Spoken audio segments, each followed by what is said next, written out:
suffering from water damage, some have flooding, a lot have roof failure, property damage, and no utilities.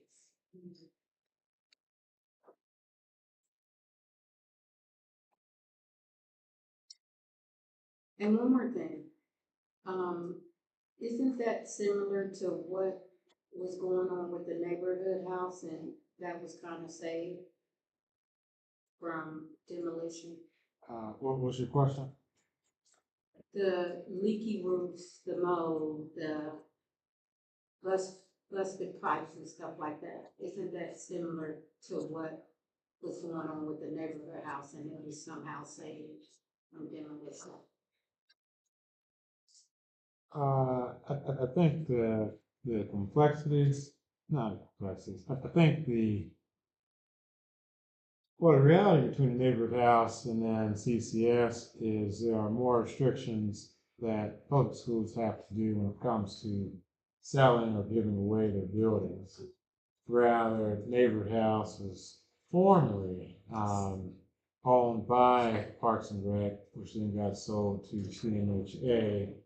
CMHA then decided to sell it to Moses and them, which is now Opportunity Zone. So you went from public to private to now private entity, rather CCS. Um, it wouldn't be like the same because they have other parameters that they have to do for fully getting rid of the site. Do you know what those parameters are?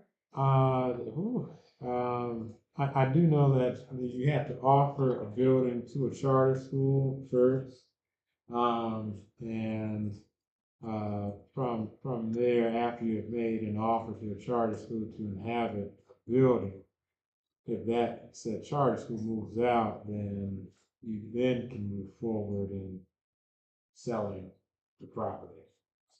Challenge for Monroe is the charter school never moved in, so there's no telling of what the plans might be. I haven't heard of plans to demolish Monroe, to be quite honest. The article just came out, I want to say, at the end of April. Well, it hasn't come to us yet for a demolition request, so. So the two demos are not related?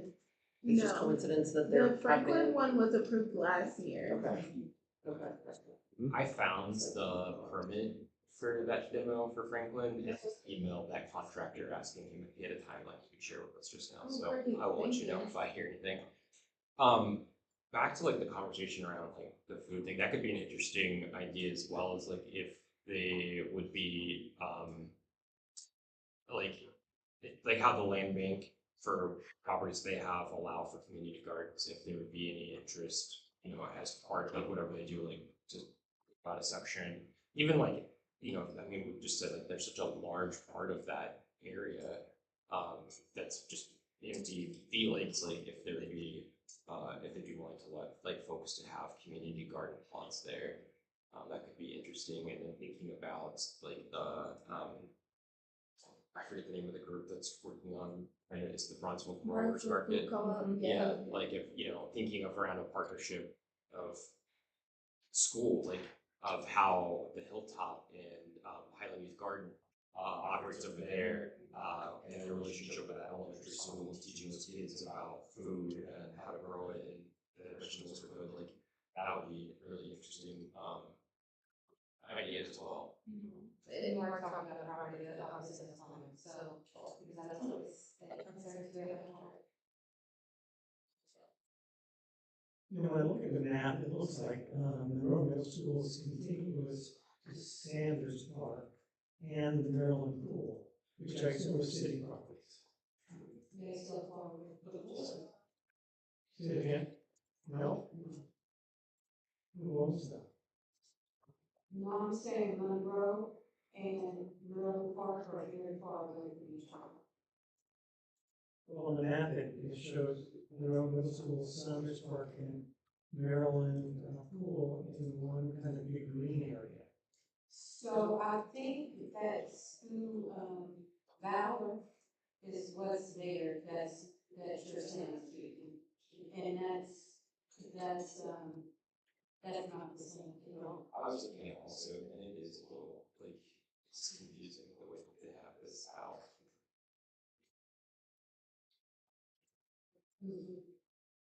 Okay, well, never mind. I do have another question as far as something, so there's a lot of empty, or not so much empty, but a lot of old CCS buildings that are now charter schools in the neighborhood. And with the direction that the New York side is going, is ever growing, do you think that there would ever be opportunity, or do you think it would be necessary for them to, I don't know, maybe build new schools at some point, where it's a necessity? You're talking to people who don't have potential in schools. Maybe I'm not talking about that, but, I don't know, because I am still going back to the question of, at what level of, like, still even is girls' school. So I'm not sure. Now, I'm all for more schools. I think, though, we probably should be having a conversation more around how we invest in other ones that we do have. And how we at least now no longer have tax abatement on the New York side, at least in different park. So this is what tax abatement, so judge me as you will with that, I judge myself sometimes. But that in and of itself is a huge hindrance to the neighborhood, let alone trying to get more schools in the neighborhood. So I think more of it is how are we making sure that what we have for the schools is appropriately supplying schools that we have in the neighborhood, especially with what we're funding, changing right now outside of public schools, because the thing that I fear is if we push it out into the stream of charter schools that in turn are just public private schools that would be probably not like.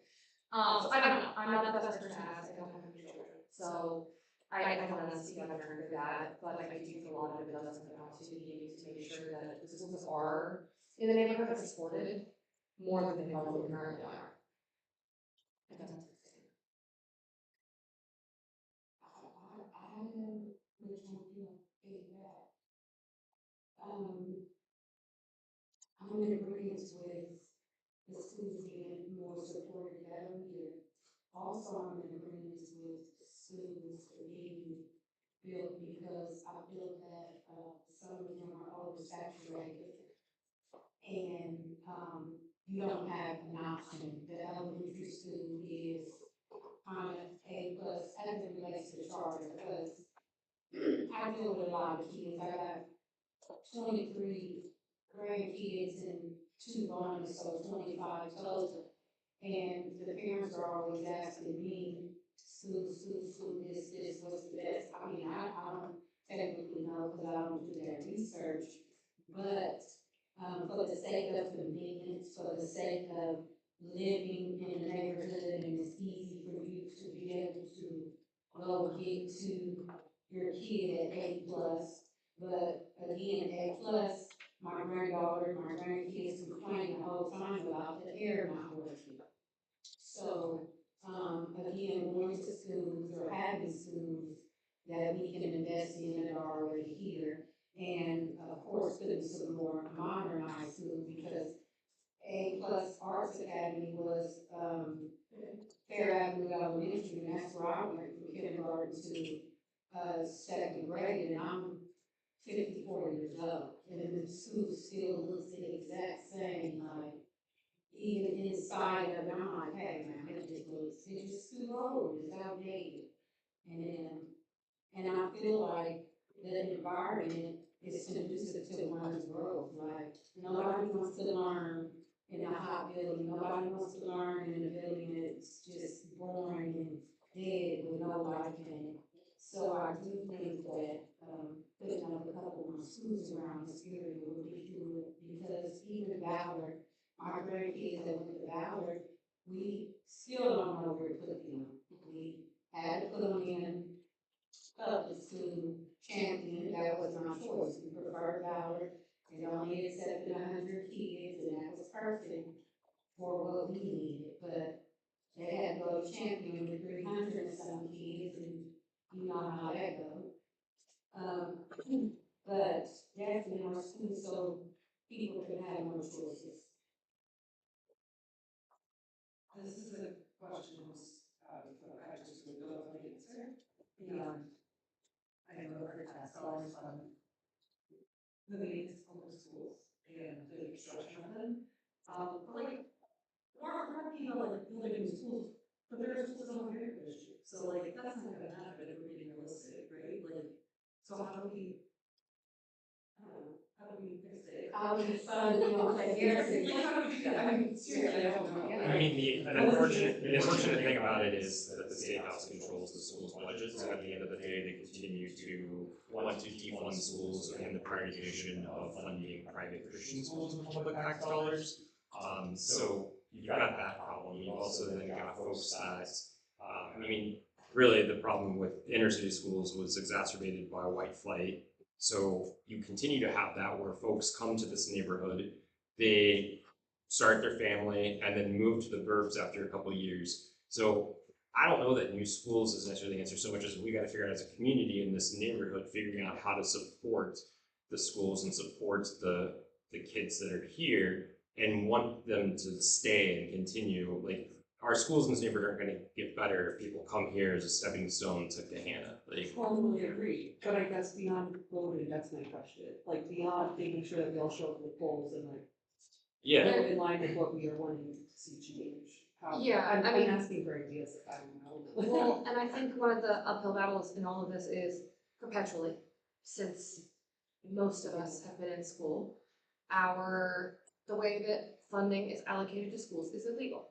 Yeah. It has been deemed illegal multiple times.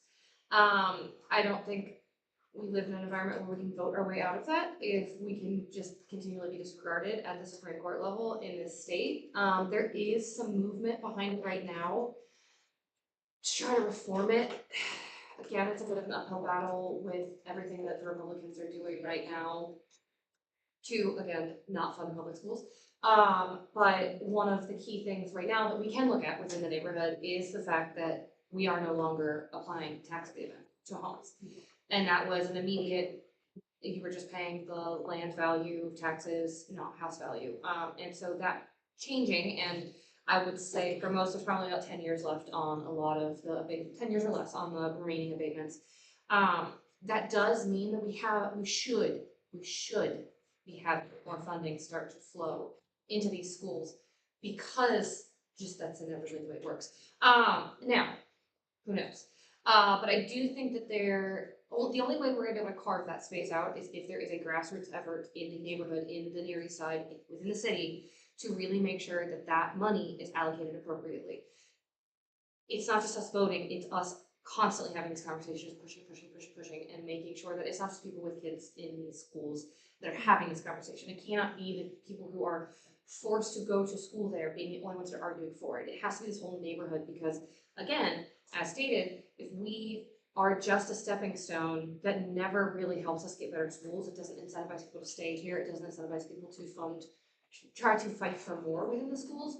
It's a way bigger conversation with us. But I do think continuing to really push this conversation matters a lot, because we are in a space where there is a little bit more funding that should be coming in, and how do we make sure it actually comes into our schools and does not go to subsidized private schools?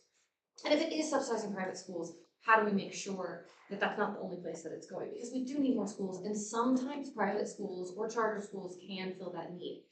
But when it's being prioritized as specifically pretty much only religious schools, we are all losing choice in this process. We are not getting to choose where to send our kids.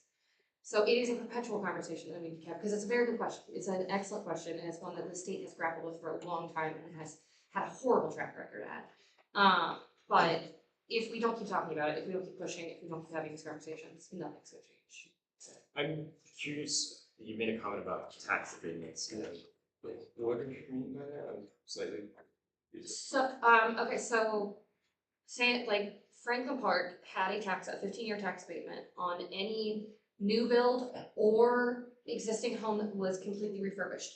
Full new plumbing, all wiring and electrical changed, all foundations, etc. You got a 15-year tax abatement, which means my tax bill, because I have one. Right, Yeah, so, but those are gone. Those are not gone. in Franklin Park, they are not issuing a website. They are though. Are they? Yeah, you They can were get. supposed to be some No, of what them. the city did is they basically ended the individual tax abatement zones that existed and basically made the entire city one big one. So anybody, anywhere in the city now can still get apply one? for tax abatement. Lovely. So Okay. it's, yeah, So- but Yeah, no, that's fair. I did not realize that. Yeah, I yeah, thought no, that you can still the get- tax abatements no. were no, lovely. yeah, you can still get one. Okay. Um, So they added hours specifically, but not, because we know someone that was in the process of trying to get one and they now are no longer able because it ended in the neighborhood. they may have been looking at the wrong program, but Okay, the city passed an ordinance. Okay. Yeah. But So then- to like what you were saying, I agree with, like, it starts with, like, in my opinion, like the babies, right? Like, we have to like make this an area where those young families that are coming here want to stay here. When you, like, I go back to that first meeting that I was here where there was hostility towards somebody wanting to open a daycare facility. Like, if we don't have those sort of facilities in our neighborhood, those sorts of resources, like, people aren't gonna wanna come here and stay, like, so we've gotta, like, in my mind, like, figure out how to make this more of like a welcoming for those young families to want to raise and invest in this neighborhood and stick around and grow their kids up in those schools. That's a great point. My neighbor, they were sending their kids to A plus, and now they go to Groveport. Because you can just do that, I guess. We ask the same question. Do public schools in our, on the Erie side, actively seek private funding? Like private donations from rich people, because we know how much money is here. Like, you know, like. Yeah, I think the problem is though that you can't get like a tax write-off, like that's not like donating to a nonprofit, like, so the incentive for a rich person other than like whatever, is a little bit more nuanced, in how that works. Whereas like Curious. a nonprofit charter school would have no problem being able to do that, but the public schools don't have that same sort of opportunity to do that. So many nuances. Mm. Feels like it's purposeful. Yeah. Yeah. Just curious, interest.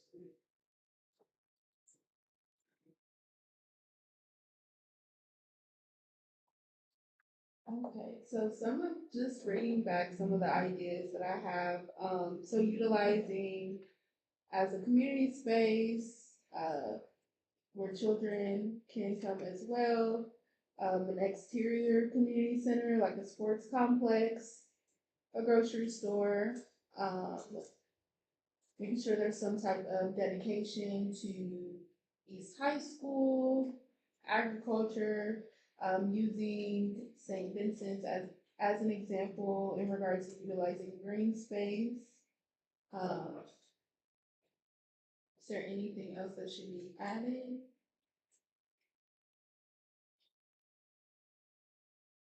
This grocery store specifically. Mm-hmm.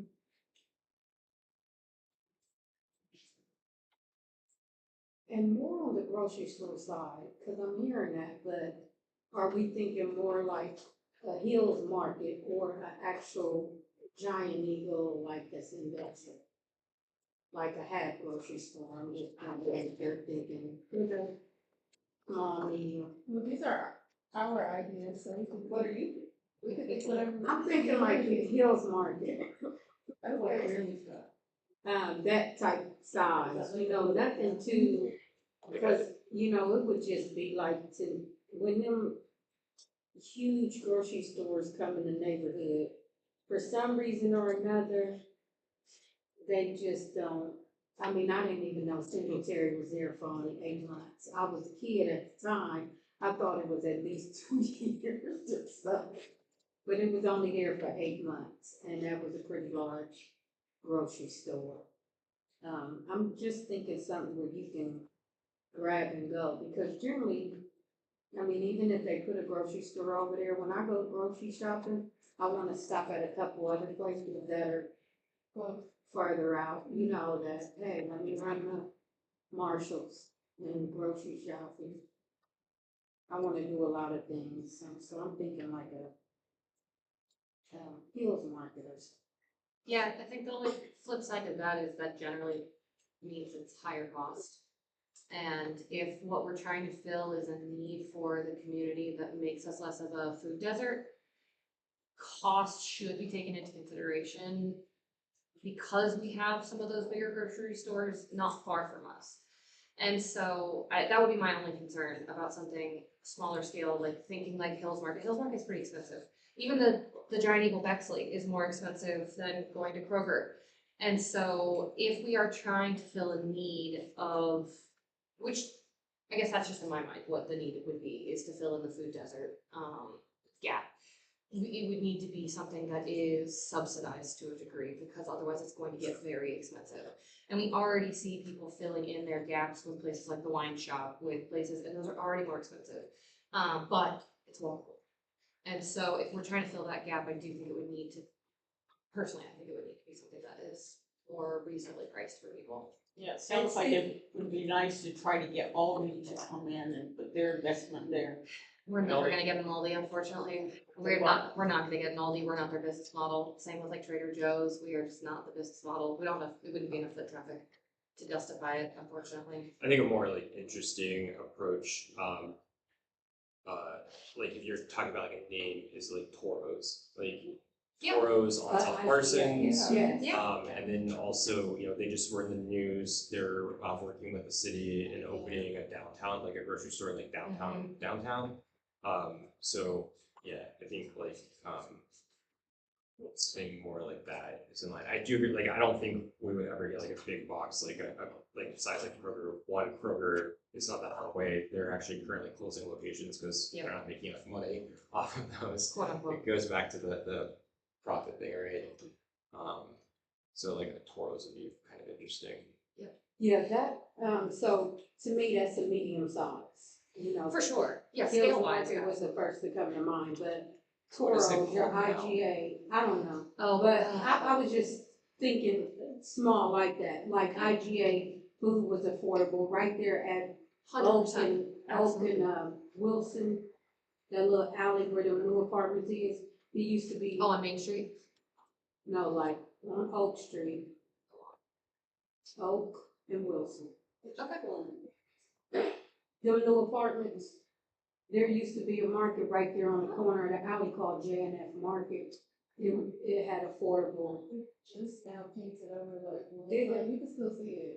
Yeah, so J&F Market, something like that. It was like affordable and friendly. And I know there was one on Main. It was at Main, it's where the new apartments are on Main, right by AutoZone. There used to be a market over there too. Save-A-Lot. Save-A-Lot, thank you, yeah. Yeah. Oh, and that Wilson Market, Yeah.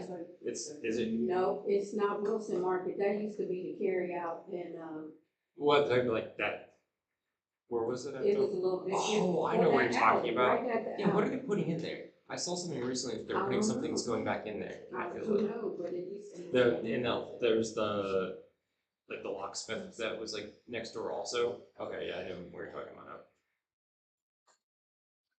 It was something else like. a Yeah, food is it torn down now? The thing might, it's, I know where them apartments used to be. The building is black, I think. It looks black to me now. I thought it was cool. I think you're talking about the new build.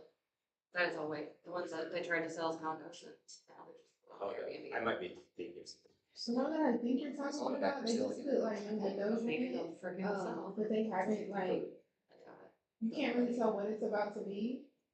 And it's just like a little storefront.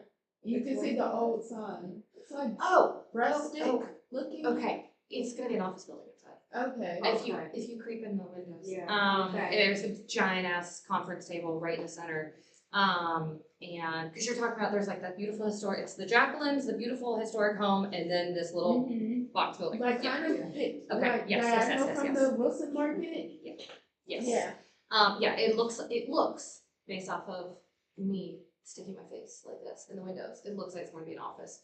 There's a big old conference table. It wouldn't surprise me if it's like a realtor or something that feels like the scale. Or another co-working space. Or another co-working space. We need more, huh?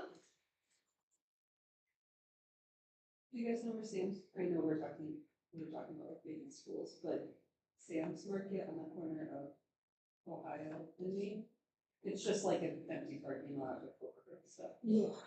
Yeah, I saw them cleaning it up the other day and I like put up my The white- hazards and pulled over, and I was like, what 480. you The doing? blue and white building. Yeah, and they said that, like, they hope to reopen. I'm just for the Soon. Oh, yeah, so that was kind of exciting, at least for me, being right south of me. There's the dollar store, but it's a whole big space too, that's not currently legalized, it should be cool. Yeah. Be able to like run across the street like size or something, you know? We'll see. But actually, Where was that, Ohio? the corner of Ohio and Maine. Mhm. That blue and white building, that's what, abandoned. Yeah, it's like Sam's Supermarket. Okay. But, yeah, but they're planning on opening back up, I guess, I don't have the time now. Okay, that's They were cleaning it up. Yeah. It's exciting.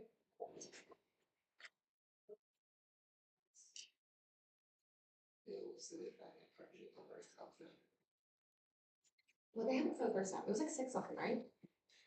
I don't know, it doesn't go. Oh, it didn't take, it doesn't show the text out of the supervisor. Yeah, I remember when this one up. There's quite a few. That are too big. And too much. We're not big enough for too much.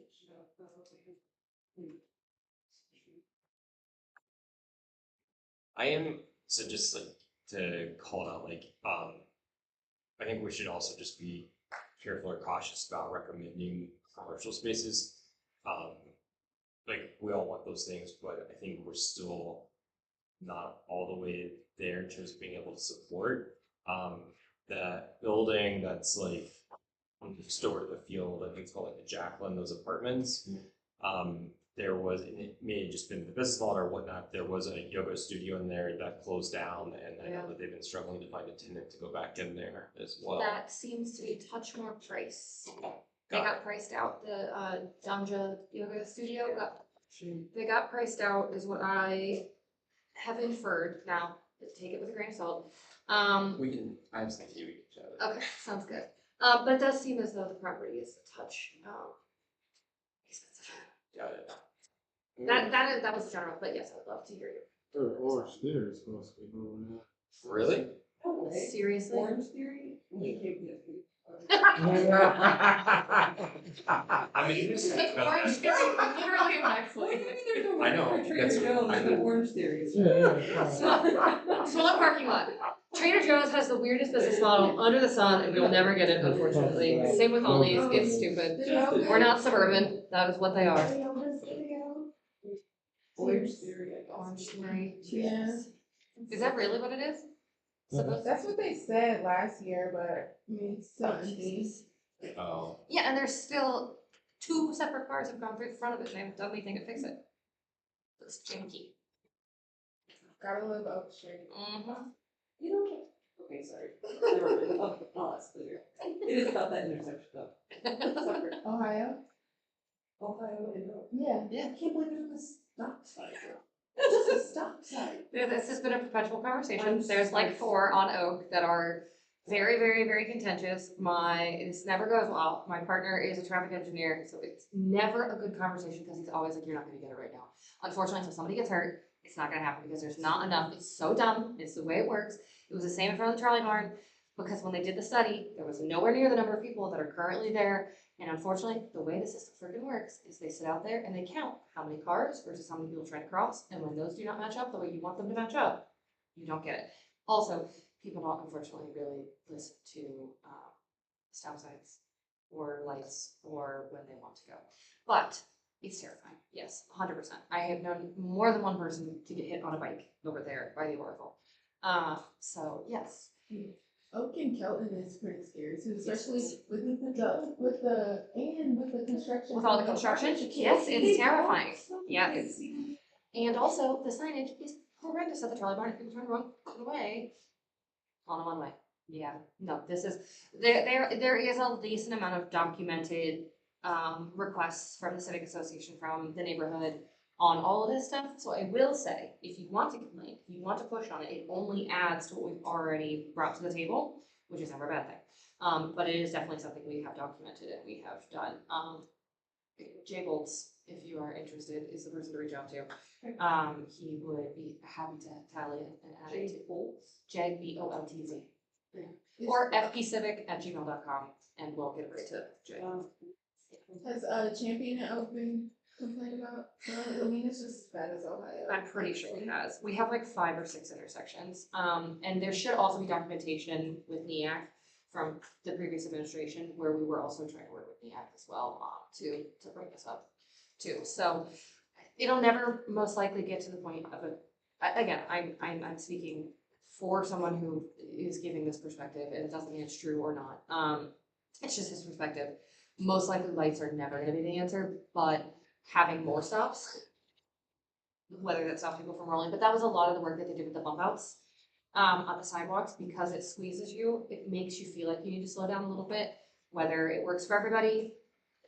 Traffic calming does not work for everybody. You can drive the speed limit your whole life, that doesn't mean other people do, unfortunately. And so this is a perpetual argument of me not understanding and having to push and be like, yeah, this is stupid.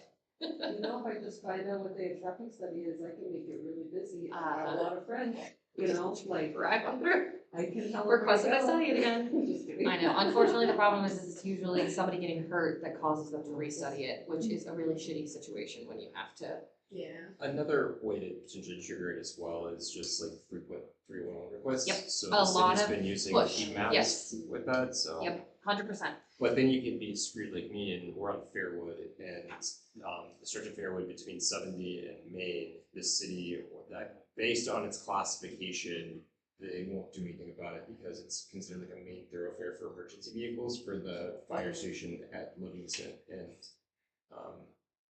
whether. So we've been there for 4 years and no one has ever parked on Fairwood. Yeah. I one time like parked one of the car to goes there to see what happened in less than 24 hours. It had been hit. Jesus. I will say there is some of the stuff that you can, it's the same with sidewalks. If there are lots of kids in your neighborhood, if there is rough school in your neighborhood, they say rough school, if it's a huge thing that you push on the city, because that's what is it, something zero, vision. So there's stuff like that, if you can make an argument around that, that's a way to get the city moving faster than otherwise.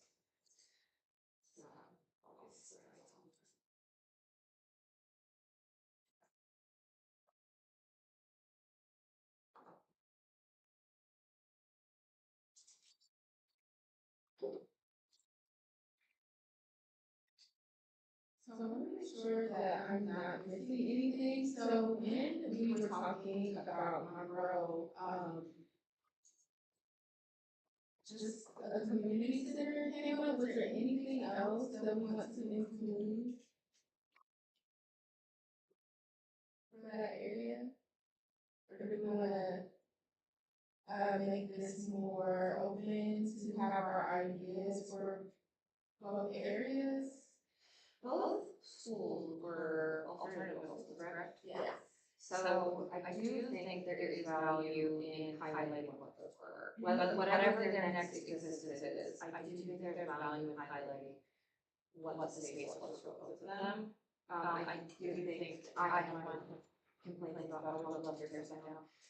At least, it commemorates what was there previously based off of what we're doing going forward. So that would be one of my big requests for both of them, is there's a lot of history of both of those spaces, and it's just enabling people who have lived in the neighborhood for 5 years, et cetera, more than that, less than that, et cetera. Even if it's on what was there previously, I think really matters, especially if our neighborhoods are already, they're changing quickly, and people don't know the history, and if we keep tearing it down and letting it erase, and don't let it into at least try to acknowledge what was there previously, I think we're losing a lot. Curriculum is the first alternative to school content. Yep. And I think we're commemorating. And a lot of the schools that are now closed in our neighborhood were overpopulated at some point in time, which is very interesting to me, considering how the neighborhood is growing. Yeah. From what I can tell, the preparatory schools like 50% capacity. 50%.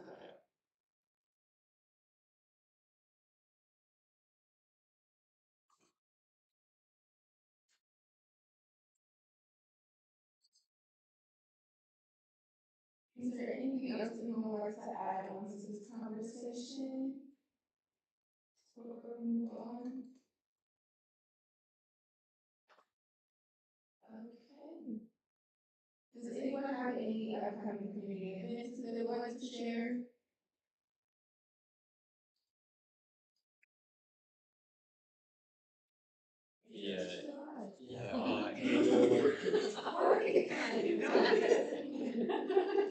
The annual fireworks or gunshots season started. It kicks off this week. It's on Thursday and Friday this week.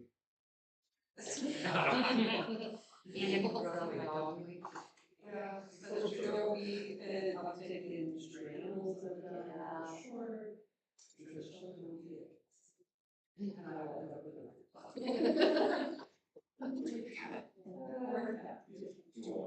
no, thank you, not right now. There are no cases anymore, but. Let's say cover your ears. And you see there's a straight one that we're using because I feel bad because it doesn't have it. I believe the Roseville Growers Market starts on Thursday, the 3rd, from 3 to 6, and it goes all the way through at least September, sometime in September.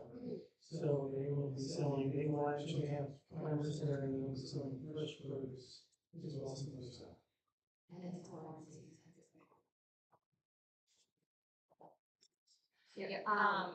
and everyone is always invited to the Civic Association's third Thursday, which is our social happy hour, and then the fourth Tuesday is always our general body meeting. We actually have the conservatory president and CEO joining us to outline the 10-year master plan of the conservatory, so if we're interested in that, it will be the fourth Tuesday from 6:30 to 8 p.m. We also, if you just find us on Facebook, if you don't follow us already, have a celebration, or email us. But we also have Zoom. If you can't join us in person, most of our like speakers is way better than what was previously. So you can hear us, which is always nice. But yeah, always well. Our applications have opened, they're on our website, and elections take place August 23rd. So we are having a social hour gathering next week after our general body meeting, which is July 10th. So we will be at the brewery. Oh, at CCC? Yes. Nice. 8 p.m. Almost at 8 a.m. It's early spirit. And I celebrate for a little bit. Yeah, that's the way to start some days. 8 p.m. on July 10th. Yes, so that information will be on our social media probably tomorrow, and we'll also go out and. Is that hard to be interested in running for those that are running? What is the capacity of just to have your meeting? Is it intended for anybody interested in running, those are running, etc.? All of the above, yeah. In a way, for just everyone to socialize. Yeah, it's literally anybody's invited. That's great.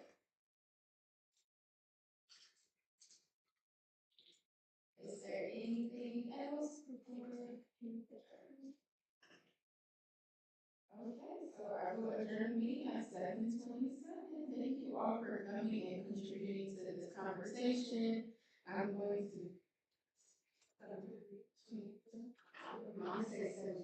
So my laptop is really like, me and I were gonna have to talk. I know, this is the second time. I feel like I'm not this. But, dang, am I watching it? Gotta look Apple, but okay, 7:38, perfect. But yes, thank you all for coming and contributing to this conversation. I love historic buildings, I love having conversations around them, so I felt like this was a really important discussion to have, and I'm going to type my notes up and send them all over. So thank you. One thing that we might add as a team, and I'm happy to figure out as well, is there's appetite for maybe we need to say it that way, but working with the Columbus Historical Society to see if we can get their assistance in that, getting some sort of marker or something. They're very receptive.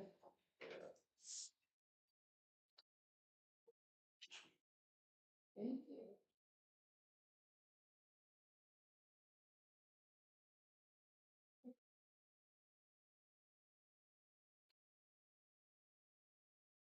Thank you all. Thank you.